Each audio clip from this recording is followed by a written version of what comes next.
gye buvuddeko katono waliwo abalombe mu bitundu by'Amakindi eyo ku kitundu ekiyitibwa Bukasa abafiira mu kirombe mwe basima amayinja. Kirombe ekyo kyayimirizaamuko ku mirimu oluvannyuma lw'enjega eyo, naye abalala abaali bakoleramu kakati bagamba nti ate kisukkiridde baagala kuddayo kukola, baagala bateebwe.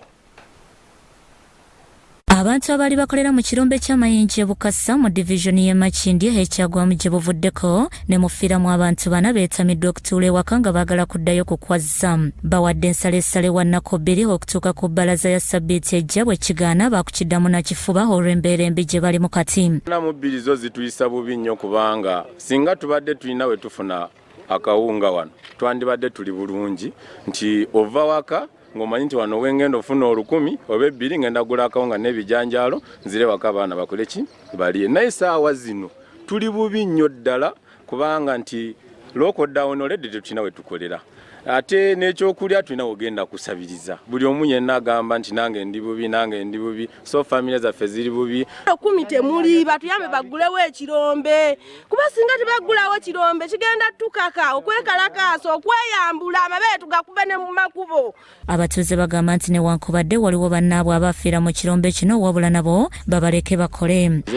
Maze emyaka 6 kwetaano mu kirombe kino, abaana bonna mbazadde nga nkola mu kirombe kino, abaana mbazadde wano basomedde wano ku Kwale, kati bwe bukyenkya ne baggalawo Kwale eno ku lw'abaana abafiira wano. Bambi kitalo nnyo era kyatuyisa bubi nnyo.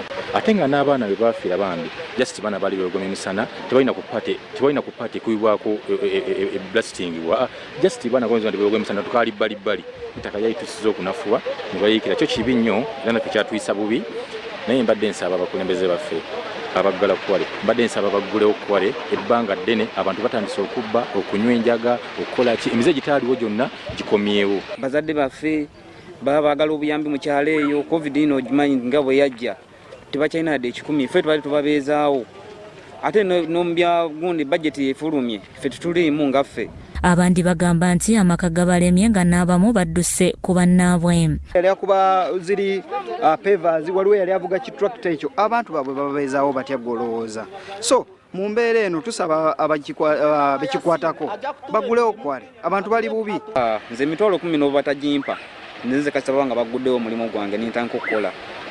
Kuba egyo emitwalo 10 njagirya munaku 10 mbenga era nga nsigala nga nkola ki nga njagala sente endala ate zibatagenda kunyongera.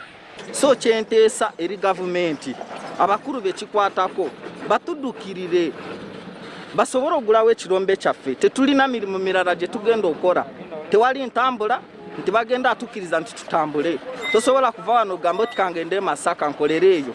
Essaawa zino buli disitulikiti baagigala. Bo bakansala abatwala ekitundu kino bagamba nti ensonga zibawanvuyeeko. Enyi bw'amateeka nabo bugenda kubeerawo kubanga kati tebakyakola. Bali aido, bali awo bubeezi. Nga tebadde bakeeranga ne bajja ne bakola ki? Ne beekolera. N'olw'ensonga eno buli gwe kikwatako banaye Kwale tugiggule. Abantu bajje batandika okukola.